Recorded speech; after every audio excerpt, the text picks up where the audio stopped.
హల్లెలూయా. మన ప్రభు అయిన యేసుక్రీస్తు నామములో మీకు శుభములు. ఏంటంటే గబక్కన మిమ్మల్ని హల్లెలూయా అని గట్టిగా అని మిమ్మల్ని భయపెడుతున్నానా? అవును, మరి మీరు కొంతమంది మత్తులో ఉంటారు, కొంతమంది పనుల్లో ఉంటారు, కొంతమంది ఎక్కడెక్కడో ఉంటారు. మరి అయ్యో టైం అయింది, 7 గంటలు అయింది, యేసయ్య మాటలు విందాం రండి అని మిమ్మల్ని మేలుకొల్పడానికి ముందుగా నేను హుషారుగా ఉంటున్నాను. మనం అందరం కలిసి మన దేవునితో దినచర్య ప్రారంభిస్తే అది ఎంతో ధన్యం. చిన్న ప్రార్థన. పరిశుద్ధుల నీకు వందనములయ్యా.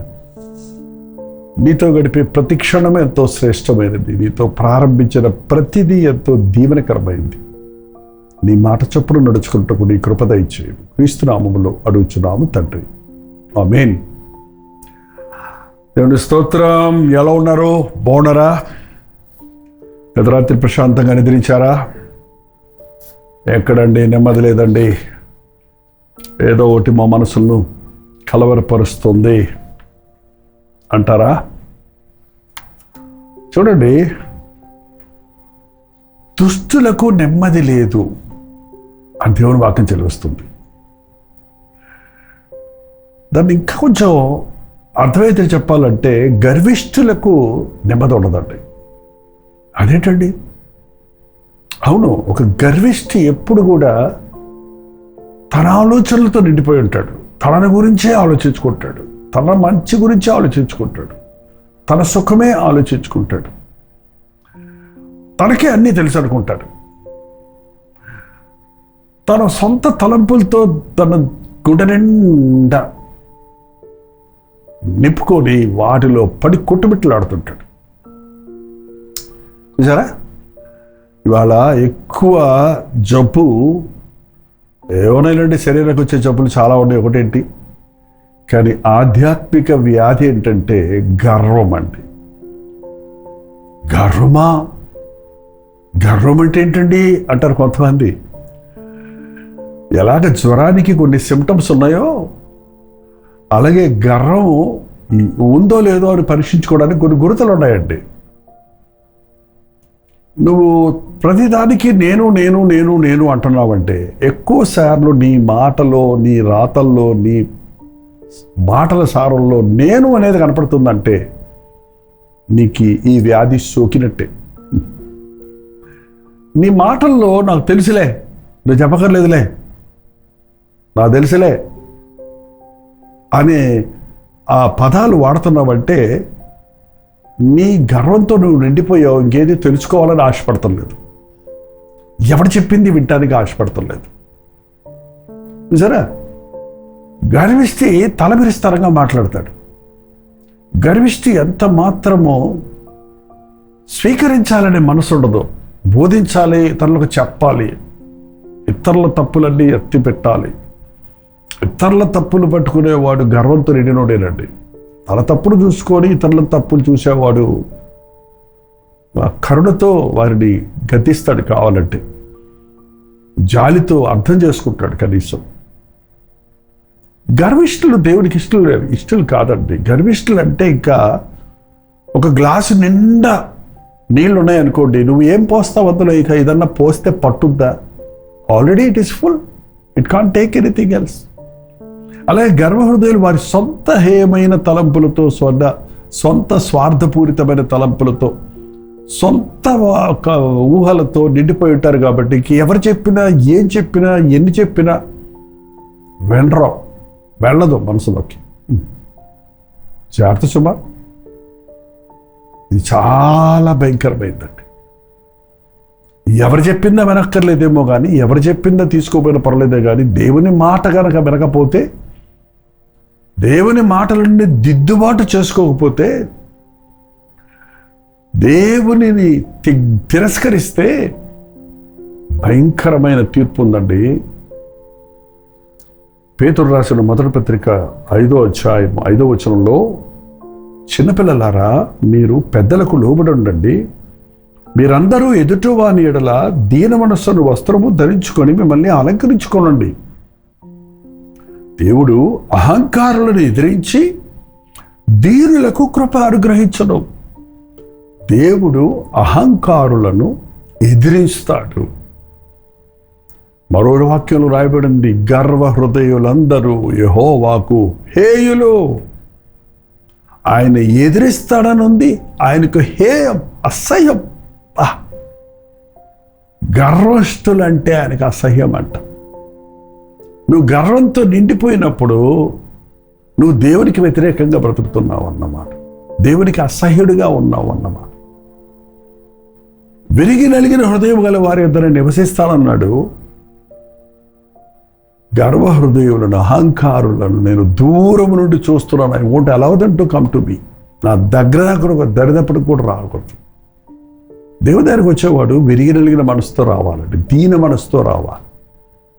అందుకని ఎదుటి వారిని మీరు లోబడినప్పుడు మీరు దీన మనసు అనే వస్త్రం ధరించుకోనండి. మీరు దీనులుగా ఉంటే కృప చూపిస్తాడు. తగ్గించుకోండి. దేవుని దగ్గరకు వచ్చేవారు తగ్గించుకొని రావాలి. నువ్వు దేవుడు ఒకటే అనుకుంటే ఇంకేంటంటే ప్రయోజనం? పొందటానికి వచ్చేవాడు దీనంగా రావాలి కదా. నువ్వేదో జబర్దస్తి చేద్దాం అనుకుంటే, డిమాండ్ చేద్దాం అనుకుంటే, నేను అర్హుడిని అనుకుంటే, అలాంటి వాళ్ళకి దేవుని దగ్గర స్థలం లేదండి. నువ్వెవరో నువ్వు తెలుసుకుంటే అలా అనవు. నేను దుమ్మిని ధూళిని అన్నాడు ఆ రోజు అంత గొప్ప విశ్వాసపరక పితరుడైన అబ్రహాం. దేవుడే మెచ్చుకున్న యోబు ఏమన్నాడు? నా పాపములెన్ని, నా అతిక్రమములెన్ని నాకు తెలియచేయి అంటూ పశ్చాత్తాపంతో ప్రభు పాదాల దగ్గర ప్రార్థిస్తున్నాడు. ఈరోజు మన ప్రార్థనలు అహంకారంతో కూడినవే. ఆ పరిచయుడి ప్రార్థనలాగా మన గొప్పలు చెప్పుకునేవే. అంతరంగంలో శుద్ధ హృదయం లేనివారు, విరిగిన హృదయం లేనివారు గర్విష్ఠులుగా ఉంటారండి.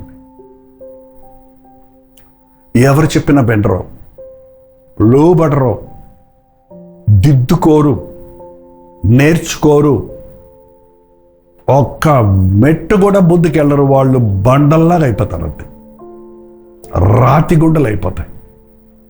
ఈ గర్విష్ఠులను చూసినప్పుడు, వారి యొక్క బిహేవియర్ చూస్తున్నప్పుడు, వారి అరుపులు, వారి కేకలు, వారి యొక్క ఆర్భాటాలు, అట్టహాసాలు, అందరినీ భయపెట్టేశాను అనుకుంటున్నాడు, అందరినీ ఆ కంట్రోల్లో పెట్టుకోవడాలు అనుకుంటున్నావు. నిన్ను నీవు కంట్రోల్లో పెట్టుకోవడం లేదు. గర్విష్టి తన బ్యాలెన్స్ పోగొట్టుకుంటాడు. ఎలా నిద్రపట్టుద్ది నీకు?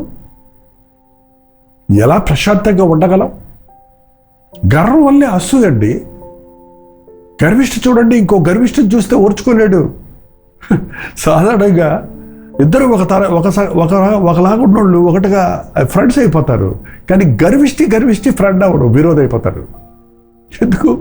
నీకంటే నేనే గొప్ప నువ్వు అనుకుంటావు, నీకంటే నేనే గొప్ప వాడు అనుకుంటాడు. ఇంక మీరు ఎట్ట ఫ్రెండ్స్ అవుతారు?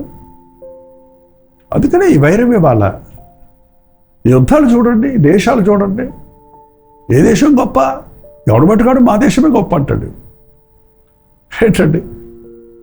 ఏ దేశానికి ఆ దేశమే. నాకు ఉన్నాయి అణుగుండులు, నాకు ఉన్నాయి మిసైల్స్, నేను చేయగలను యుద్ధం, నాకు ఉంది పవర్.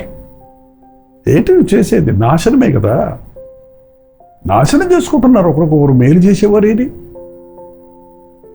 యేసుప్రభు ధీరుడిగా ఈ లోకంలోనికి వచ్చాడు. దీన మనస్సు అంటే ఏంటో బ్రతికి చూపించాడండి. సాత్వికుడిగా ఆయన చూపించాడు. యేసయ్య బిడ్డలమని చెప్పుకునే మనలో గర్వం మచ్చుకైనా కనపడకూడదు. గర్వం వల్ల జగడాలు పుడతాయి. పడిపోవుటకు ముందు గర్వం వల్ల గర్వం నాశనానికి నడిపిస్తుంది. పడిపోవుటకు ముందు అహంకారం మనసు నడిపిస్తుంది. గర్విష్ఠులు దేవునికి హేయులు. గర్వించిన నెబుకద్నెజరు పశువులే గడ్డి మేశాడు. గర్వించిన లూసిఫర్ తన ప్రధానత్వాన్ని పోగొట్టుకొని పాతాళానికి తోసివేయబడింది. గర్విష్ఠులైన వారి ఆధిక్యతలను పోగొట్టుకుంటారు. విరిగిన హృదయం కలిగిన వారిని, దీన మనస్కులను ఆయన కృపనిచ్చును. దీన మనస్కులను ఆయన రక్షణతో అలంకరించును. ధీరులను ఆయన దీన హృదయుల ఎడల ఆయన ధీరుల హృదయుల ఎడల ఆయన ఆశ కలిగిన వాడు, విరిగి నలిగిన హృదయములు కలిగిన వారి యొద్ద నివసించేవారిగా ఉన్నాడు. నీ గర్వం పగలాలంటే మోకాళ్ళ మీద పడాలి. నీ గర్వం పగలాలంటే నీ కొరకు బలైన యేసు వైపు చూడాలి. గర్విష్ఠిగా మత వైరాగ్యంతో ఉన్న సౌలు గర్వంతో నిండిపోయిన వాడై, నా మతమే మతము, నా జాతే జాతి, యేసు నామములు ప్రార్థించే వారిని నాశనం చేస్తానని కంకణం కట్టుకొని యేసు నామములు ప్రార్థించే వారిని హింసించాడు, ద్వేషించాడు, చెరలో పెట్టాడు, చంపడానికి కూడా ప్రయత్నిస్తున్న సమయంలో ప్రభు అతన్ని దర్శించాడు. గుర్రం మీద గర్వంగా ఎగురుకుంటూ పోతున్నవాడు ఒక్కసారి శిలువ దర్శనం చూడగానే మిట్ట మధ్యాహ్నం వేళ ఎంత గొప్ప వెలుగు ప్రకాశించినప్పుడు అతడు దెబ్బకి గుర్రం మీద నుంచి కింద పడి, ప్రభువా నీవెవడివి అన్నాడు. అతని బండ గుండె బద్దలైపోయింది, మూర్ఖపు గుండె తెరవబడింది.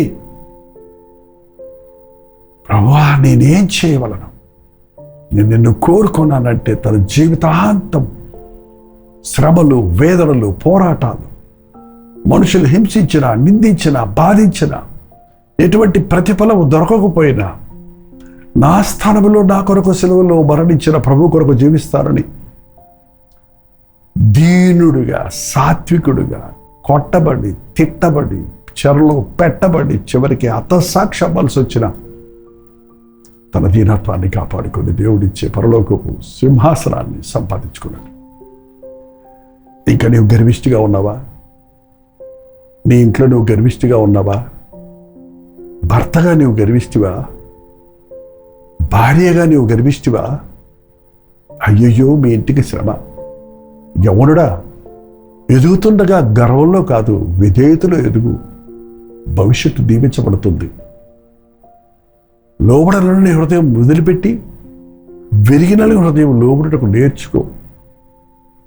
పెద్దలు గద్దించినప్పుడు దిద్దుకో. వాక్యం హెచ్చరించినప్పుడు సరిచేసుకో. నీ తప్పు ఒప్పుకోవడానికి వెనకబడకు. గర్విష్టి తప్పు ఒప్పుకోడండి, ఐఎమ్ సారీ అనడం.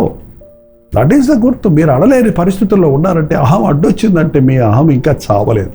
మొక్కల మీద పడదాం, ప్రార్థన చేసుకుందాం. పరిశుద్ధాత్ముడు మనల్ని ఒప్పిస్తాడు, మన స్థితిని మనకి తెలియజేస్తాడు. దేవుడు మనల్ని దీవించినట్లు, ఆయన రక్షణతో అలంకరించినట్లు, ఆయన మన కృపణించినట్లుగా దీనులమై ఆయన బలిష్టమైన చేతి కింద అణిగుందాం. ప్రార్థన. పరిశుద్ధుడా, ప్రేమగల తండ్రి, తిరుగుబాటు, గర్వము, అహంకారము అనే ఈ భయంకరమైనటువంటి దుష్ట కార్యాల నుండి మమ్మల్ని విడిపించిన ఆయన, అపవాది సంబంధమైన ఈ గుణములు మాలో కాక క్రీస్తు యేసున కలిగి ఉన్న గుణగణాలు కలిగి మేము బ్రతుకున్నట్లుగా విరిగి నలిగిన హృదయమును కలిగి దీన మనస్కులమై, సాత్వికులమై, నీకు ఇష్టలమై, ఏనాటికి ఆనాడు నీ వాక్యము ద్వారా మమ్మల్ని మేము సరిచేసుకుంటూ, దిద్దుకుంటూ, మా దోషములు, బలహీనతలు ఒప్పుకొని క్షమించబడుతూ దీవించబడినట్లుగా మా ఒక్కొక్కరికి సహాయం చేయమని క్రీస్తు నామములో అడుగుచున్నాను తండ్రి. ఆమేన్. మన తండ్రి అయిన దేవుని యొక్క ప్రేమయు, కుమారుడైన క్రీస్తు యొక్క కృపయు, ఆదరణకర్త అయిన పరిశుద్ధాత్మ యొక్క సహవాసం కూడి వచ్చిన మనందరికీ ఇప్పుడు సదాకాలము తోడేయును గాక. ఆమేన్. దేవుని స్తోత్రం. మీ ప్రార్థన వసతుల భారాలు 954041 నెంబర్కి, ఇతర దేశాల్లో ఉంటే 91001000 నెంబర్కి తెలియచేయండి. మీ నిమిత్తం మేము ప్రార్థిస్తున్నాం. మీరు కూడా ప్రార్థించండి, తప్పక ప్రభు జవాబిస్తాడు. Doctor Jaipal YouTube channel subscribe చేసుకోండి. తెలుగు, తమిళ, హిందీ, మలయాళం, బెంగాలీ, ఒరియా, కన్నడ భాషల్లో సోషల్ మీడియాలో, టెలివిజన్లో దేవుని వాక్యాలు అందిస్తున్నాం. టీవీ ప్రోగ్రామ్స్లో విషయంలో మీ సహకారాన్ని అందించాలంటే ఈ స్క్రీన్ మీద ఇవ్వబడినటువంటి QR కోడ్ స్కాన్ చేసుకోండి, లేక నెంబర్లకు కాల్ చేయండి. భారభరితమైన పరిచయంలో మీరు కూడా పాలిభాగస్తులై ప్రభు మాకిచ్చేటువంటి దీవెన మీరు కూడా పొందండి. ప్రస్తుతమైతే మధ్యాహ్నం 3 గంటలకు హెచ్చరిక, అలాగే రాత్రి 9 గంటలకి లైవ్లో కలుసుకుందాం. అంతవరకు దేవుని మహాకృప మీకు తోడైనది గాక. హల్లెలూయా. న్యూఢిల్లీ, ఢిల్లీ పరిసర ప్రాంతాల్లో ఉన్న వారందరికీ శుభవార్త. భవిష్యత్తుమైతే ఈ మార్చ్ 26వ తారీఖు ఒక హాలిడే కనుక ఒక ప్రత్యేకమైన 1 డే గెట్ టుగెదర్ను మీ కొరకు ఢిల్లీలో ఏర్పాటు చేస్తున్నాం. మీరు తెలుగువారైనా, హిందీ వారైనా, మరి ఇతర భాషలకు చెందిన వారైనా రండి. సోషల్ మీడియా ద్వారా, టెలివిజన్ కార్యక్రమాల ద్వారా దేవుని వాక్యాన్ని వింటున్న మిమ్మల్ని ఆధ్యాత్మికంగా బలపరచాలని, మీ కొరకు ప్రార్థించాలని, ముఖాముఖిగా మిమ్మల్ని చూసి మీ కొరకు ప్రత్యేకంగా ప్రార్థించాలని, పరీక్షలు రాసేవారి కొరకు ప్రార్థించాలని ఢిల్లీ వస్తున్నాం. మార్చ్ 26వ తారీఖు మధ్యాహ్నం 2 గంటల నుంచి 5 గంటల వరకు, 6 గంటల నుంచి 10 గంటల వరకు 2 సెషన్స్గా ఈ 1 డే గెట్ టుగెదర్ జరుగుతుంది. YWCA Constantia hall, gate number 1, Gurdwara Bangla షాద్, అశోక్ రోడ్, న్యూఢిల్లీ. ఇంకా విషయం మీకు వివరాలు కావాలంటే ఈ QR కోడ్ని మీరు స్కాన్ చేసుకోండి, లేక 893939393939 నెంబర్కి వాట్సాప్ పెట్టండి, లేక కాల్ చేయండి. మీరందరూ తప్పక వస్తారని, ప్రభు సన్నిధిలో మనందరం కలిసి ఆయన వాక్యమును ధ్యానించుటకు, పాడి స్తుతించుటకు, మరి ముఖ్యంగా ముఖాముఖిగా మనం చూసి మీకోసం ప్రార్థించుటకు ఆశిస్తున్నాను. రండి, దేవుని సన్నిధిని, దేవుని విడుదలను అనుభవించండి.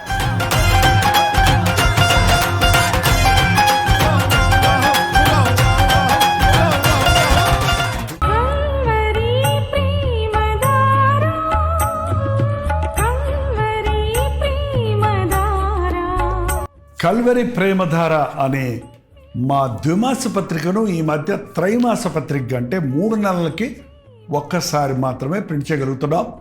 మరి గత 40 సంవత్సరాల పైబడి కొనసాగుతున్న ఈ పత్రికను ఆపు చేయటం ఇష్టం లేక దీన్ని త్రైమాస పత్రికగా మార్చున్నాం.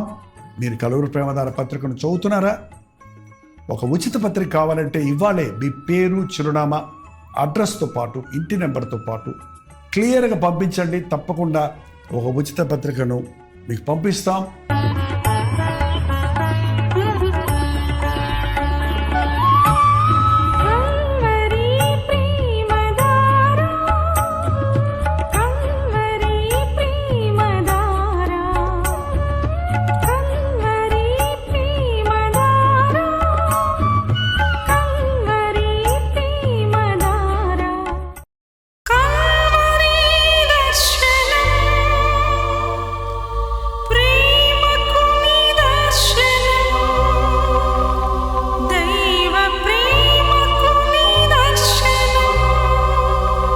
తెలుగు, తమిళ, హిందీ, మలయాళం, బెంగాలీ, ఒరియా అనే 6 భాషల్లో టెలివిజన్ ప్రోగ్రామ్స్ కొనసాగుతూనే ఉన్నాయి.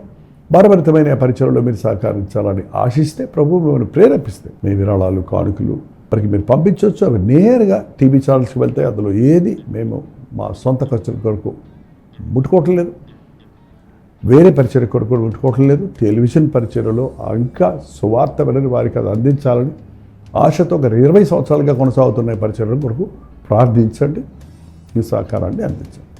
ఈ విషయం మీకు ఇంకా వివరాలు కావాలంటే 89393939 అనే నెంబర్కి మార్నింగ్ 10 నుంచి ఈవినింగ్ 10 లోపల మీరు ఫోన్ చేయండి, వివరాలు మీకు తెలియజేస్తాం.